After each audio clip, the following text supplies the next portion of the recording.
Tentunya sangat menghindar dan meremehkan Jerry yang sudah sejak tadi berusaha sekuat tenaga agar amarahnya tidak meledak, segera menyemburkan ludah bercampur darah ke tanah.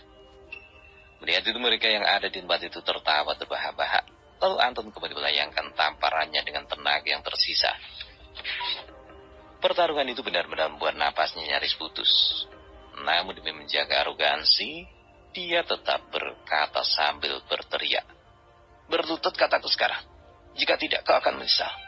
Bentak Anton dengan nada penuh kemarahan. Dia sangat marah saat melihat Jerry masih tetap tak bergeming. Saat itu Jerry menggeram. "Aku telah dipukuli olehmu, tanpa sedikit pun melakukan balasan." Dia pun menyikat darah di sudut bibirnya. Jerry bangkit berdiri. "Dan kau masih memaksa aku untuk minta ampun? Ketahuilah Anton, bahwa aku ini adalah laki-laki. Walaupun aku miskin, namun aku masih memiliki harga diri. Sebagai lelaki jantan, aku pantang minta maaf ketika orang sepertimu yang aku sama sekali tidak melakukan kesalahan apapun. Apalagi harus minta maaf pun pada orang yang memiliki sifat yang sangat tidak manusiawi sepertimu. Bahkan jika saat ini aku mati, aku tidak akan menyesali meminta belas kasihan untuk kesalahan yang tidak pernah aku berbuat." Sekali lagi Jerry meludah ke tanah dan menatap mereka satu persatu. "Hei Banji, anak orang kaya hanya bisa mengandalkan kekayaan dan pengaruh orang tua. Kalian bisa melakukan apapun padaku, tapi aku bersumpah jika masih ada hari esok, kita pasti akan melakukan hitung-hitungan. Ingat itu," kata Jerry dengan suara bergetar. Herman yang berada di samping Jerry menggertakkan giginya. Dia segera mencekal pergelangan tangan Jerry dengan niat untuk memelintir tangan tersebut. Namun segera Herman terkejut karena tangan yang berusaha untuk dipelintir itu laksana terbuat dari batu karang. Sedikit pun tangan itu tidak bergerak.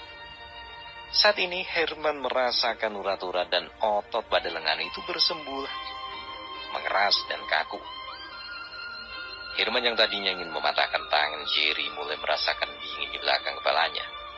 Saat ini Jerry menggerakkan tangan kirinya ke samping mendorong tubuh Zack yang berada di sebelah kiri lalu menghadap ke kanan, di mana Herman masih berdiri dengan kepala dipenuhi dengan berbagai hal yang sulit dimengerti. Saat itu Jerry telah merapatkan sedikit wajahnya ke bagian samping tubuh Herman. "Herman, ketahuilah, kalian berempat yang berada di sini bukanlah lawan yang sepadan untukku. Bagiku kalian hanyalah seonggok kotoran yang benar-benar tidak kupandang sebelah mata. Ingat Herman, selama ini aku hanya mengalah dan terus mengalah.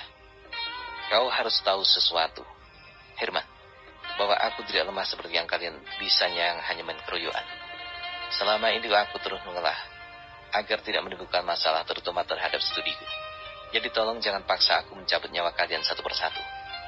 Saat ini nada suaranya benar-benar telah berubah seperti malaikat maut. Saat ini, Anton yang sama sekali tidak mendengar apa yang dikatakan oleh Jerry kepada Herman mulai mendekat dan berkata, "Kau benar-benar membuatku kesabaranku habis." Lalu dia menjambar rambut Jerry dan menampar wajahnya dengan keras. "Hentikan semua omong kosong itu. Apa yang kalian bicarakan? Hendak, ketahuilah bahwa ini bukan acara temu kangen. Tidak ada ramah tamah di sini. Terserah kamu mau percaya atau tidak. Tapi yang jelas selagi kamu masih berada satu kampus dengan kami, selagi itu aku juga akan membuat hari-hari yang kamu lalui seperti di neraka." Sejenak setelah saya berkata begitu, dengan keras mendorong Jerry ke belakang sampai Jerry jatuh terduduk di rerumputan pinggir jalan. Setelah itu dia pun segera berkata pada teman-temannya, "Ayo kita tinggalkan tempat ini. Biarkan kucing kurap itu meratapi nasibnya." Setelah berkata seperti itu, sambil mendengus Anton pun berjalan meninggalkan tempat itu menuju ke tempat di mana tadi mereka memarkir mobil. Melihat Anton telah berlalu dari tempat itu, Herman yang tadinya mulai diliputi rasa ngeri segera mengikuti Anton dari belakang.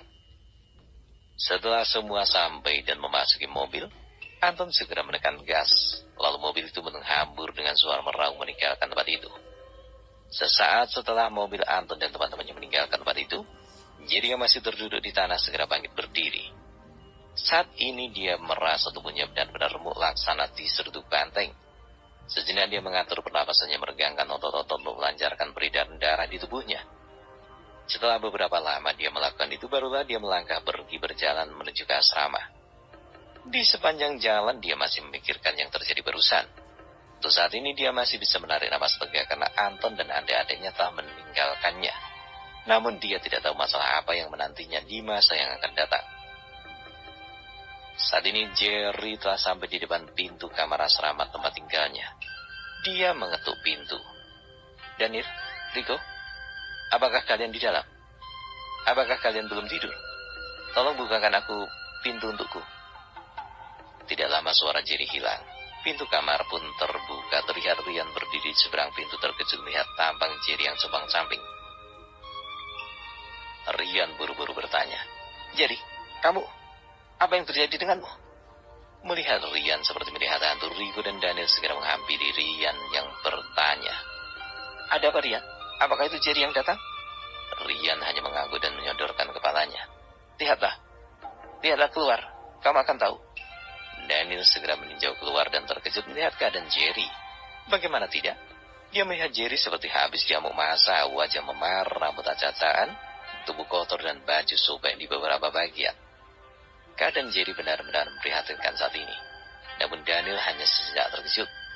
Setelah dia kembali berhasil menguasai dirinya, dia pun segera mengajak Jerry masuk.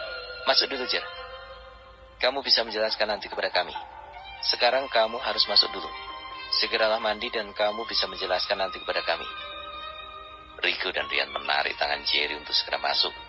Saat ini Jerry hanya bisa menuruti kata-kata sahabatnya. Dia melangkah masuk, berjalan menuju ke lemari tempat pakaiannya, mengambil handuk dan segera bergegas pergi ke kamar mandi. Ketika sahabatnya hanya bisa memperhatikan dengan berbagai pertanyaan di kepala mereka. Setelah Jerry menghilang di balik kamar mandi, Ryan pun mencolek Daniel. Jerry itu, kamu lihat tadi kan? Menurutmu apa yang terjadi padanya? Daniel hanya menggelengkan kepala perlahan. Bagaimana aku bisa tahu, Ryan? Kita sama-sama di sini saat ini. Bagaimana aku bisa mengetahui apa saja yang terjadi pada Jerry? Mendengar itu, Rico kemudian menengahi. Sudahlah, bukankah kita bisa bertanya langsung nanti pada Jerry? Sebaiknya jangan berspekulasi. Kita tunggu saja dia selesai mandi. Aku yakin dia pasti akan beritahu kita apa yang terjadi. Daniel dan Ryan pun mengaku setuju, lalu mereka sepakat untuk menunggu Jerry keluar dari kamar mandi. Saat itu terjadi, maka mereka akan memborbardir Jerry dengan pertanyaan. Setelah beberapa lama menunggu, akhirnya Jerry yang telah selesai mandi berjalan keluar sambil mengeringkan rambutnya dengan handuk. Lalu dengan tenang duduk di sebuah kursi tepat di depan ketiga temannya yang sedikit kebingungan melihat ekspresi wajah Jerry yang seolah-olah tidak terjadi apapun padanya. Ini mau tidak mau membuat mereka mengerutkan dahi dengan berbagai pertanyaan. Rico yang memang terkenal sebagai orang yang tidak sabaran segera membuka mulutnya melimpar beberapa pertanyaan pada Jerry. Jerry, bukankah kamu mengatakan malam ini kamu akan bekerja sebagai pelayan sampingan di restoran Bahagia? Jerry mengangguk membenarkan. Iya, aku dari sore tadi memang bekerja di sana. Mendengar Jerry hanya menjawab pertanyaannya dengan singkat, Rico kembali bertanya. Jika kamu bekerja di sana sebagai pelayan sampingan, lalu mengapa kamu kembali secepat ini? Dan mengapa keadaanmu sangat mengenaskan? Rico dengan wajah penuh tanda tanya terus memborbardir dengan pertanyaan. Jerry menarik napas panjang. Ya, aku kan sudah mengatakan kepada kalian bahwa aku akan bekerja di restoran Bahagia sebagai pelayan separuh masa. Memang kepergianku dari asrama adalah untuk bekerja karena sebelumnya manajer bagian pelayanan telah meluluskan permohonan kerjaku sebagai pelayan tidak tetap di sana. Setelah menarik nafas sejenak, Jerry pun melanjutkan. Awalnya pekerjaan itu berjalan dengan sangat baik. Dari sore sampai hampir menjelang malam tidak ada sedikit pun kesalahan. Ini membuat beberapa pelayan dan manajer sangat senang. Namun semuanya berubah setelah Anton dan adik-adiknya datang dan membuat jebakan untukku. Kamu kan tahu bahwa Anton tidak akan pernah suka jika aku sedikit lebih layak. Maka dia merancang sebuah keributan dan melimpahkan semua kesalahan padaku, dengan tujuan agar aku kehilangan pekerjaan. Lalu Jerry menceritakan semua yang terjadi di dalam restoran tempat dia bekerja. Dia juga bercerita tentang yang baru saja dialami ketika dia hendak kembali ke asrama bersama dengan Anton dan teman-temannya yang telah menghadangnya di jalan dekat taman. Mendengar penuturan dari Jerry secara menyeluruh membuat Ryan, Daniel dan Rico menahan geram setengah mati dalam hatinya. Namun dia juga tahu bahwa mereka tidak bisa memprovokasi Anton dan kawan-kawannya. Itu karena mereka benar-benar tahu siapa Anton dan seberapa besar pengaruhnya di kampus tempat mereka menuntut ilmu. Rico mendengus dengan marah membanting tinjunya di lantai tempat tidur. Hatinya benar-benar marah. Saat ini dia masih berandai-andai adalah salah satu dari mahasiswa kaya di kampus mereka. Sudah pasti dia bisa membela dan meminta keadilan untuk sahabatnya Jerry. Namun dia sadar siapa dirinya. Oleh karena itu walaupun sangat pahit, namun dia segera menelan kemarahannya. Jerry paham dengan benar perasaan sahabat-sahabatnya itu. Dia tahu bahwa kesetiaan yang dimiliki oleh Rico, Daniel, dan Rian adalah perasaan yang tulus dari sahabat untuk sahabat. Perasaan itu sedikit membuat dia merasakan kehangatan dalam hatinya. Namun dia tahu bahwa dia tidak boleh menarik sahabatnya itu ke dalam masalahnya. Jika tidak ingin melihat sahabat-sahabat itu akan mendapatkan masalah besar jika membuat ulah di depan Anton. Oleh karena itu, sambil tersenyum asam Jerry pun menepuk pundak Rico dan berkata, "Sudahlah Rico, aku tidak apa-apa." Jerry meyakinkan Rico. Dia harus segera mendinginkan hati Rico. Karena jika sampai kemarahannya tidak segera reda, maka bisa dipastikan bahwa besok Anton akan terlabrak olehnya. Itu jelas akan menimbulkan kerugian besar bagi mereka dan akan membuat Rico masuk dalam situasi sulit. Dia ingat suatu kejadian di mana saat itu mereka sedang duduk-duduk di taman sambil bernyanyi. Rian adalah satu-satunya di antara mereka yang bisa bermain gitar dengan baik. Ketika sedang asik bernyanyi, tiba-tiba seorang anak laki-laki datang mengganggu mereka. Rico yang tidak peduli latar belakang anak laki-laki itu segera menghajarnya sampai setengah mati. Kejadian itu sontak membuat kampus tempat mereka bekerja menjadi gempar. Bagaimanapun anak laki yang dihajar sambil bawa ulur itu adalah keponakan profesor salah satu dosen senior di university. Ketika itu diputuskan bahwa jika Rico tidak bisa membayar kompensasi, maka dia akan segera dikeluarkan dari kampus. Maka untuk menghindari agar Rico tidak dikeluarkan dari kampus, maka orang tuanya telah menjual sebidang tanah untuk membayar kompensasi kepada anak laki-laki yang dihajar Rico. Jadi sangat hafal benar dengan peringai Rico. Oleh karena itu sebisa mungkin dia tidak ingin melibatkan teman-temannya dalam masalah itu. Setelah beberapa saat terdiam, maka Jerry pun kembali melanjutkan kata-katanya sambil menatap ke arah tiga sahabatnya.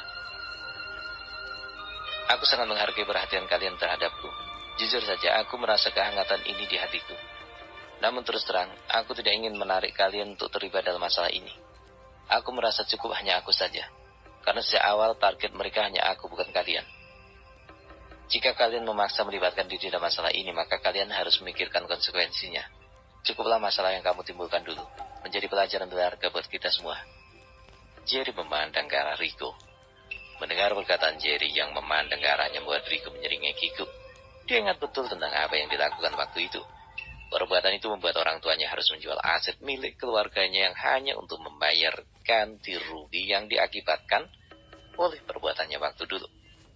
Saat itu dia benar-benar melihat kemarahan di wajah orang tuanya. Saat ini Rico baru sadar akan maksud dari Jerry. Dia pun segera berdiri. "Aku tidak bisa memaksamu, Jerry. Namun satu hal yang harus kamu ingat, bahwa kami adalah sahabatmu. Sebagai seorang sahabat, kami tentu tidak bisa berpangku tangan menyaksikan sahabat kami diperlakukan seperti sampah begini." Rian dan Dandi juga mengangguk sama-sama berkata, "Benar kata Rico. Bagaimanapun kita adalah sahabat. Banyak hal baik itu suka ataupun duka telah kita lalui bersama. Bagaimana mungkin kami dapat bisa menjadi penonton saja melihat salah satu di antara kita dalam keadaan sulit?" Jerry tidak dapat membendung air matanya dan tiba-tiba mengalir deras di pipinya. Dia buru-buru mengusapnya. "Kalian semua adalah sahabatku. Aku, Jerry William, sangat menghargai itu. Kalian selalu ada di setiap aku dalam suka maupun duka. Terima kasih aku ucapkan yang sebesar-besarnya dari lubuk hatiku. Namun aku harap, tolong jangan libatkan diri kalian. Aku akan berusaha sekuat tenaga untuk menghindari Anton dan kawan-kawannya agar mereka tidak memiliki kesempatan untuk menggangguku." Melihat niat baik dari Jerry untuk tidak membiarkan mereka terlibat dalam masalahnya dengan Anton, membuat mereka tidak bisa memaksanya lagi. Mereka tahu maksud Jerry adalah demi kebaikan mereka.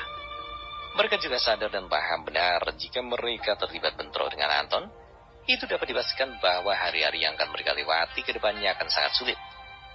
Itu karena bukan hanya Anton anak orang kaya dan berpengaruh, namun lebih dari itu, bahwa ayahnya adalah dermawan di kampus itu. Memikirkan akan hal itu membuat mereka menarik napas berat. Mereka sangat bersimpati kepada Jerry, namun mereka tidak bisa berbuat apa-apa untuk saat ini. Mereka tidak memiliki solusi yang tepat. Melihat semua sama-sama terdiam, maka Jerry pun segera berkata, "Teman-teman, sekarang sudah larut. Sebaiknya ayo kita tidur, agar besok kita bisa bangun lebih pagi." Mereka pun mengaku setuju. Lalu satu demi satu melangkah ke tempat pembaringan masing-masing untuk tidur.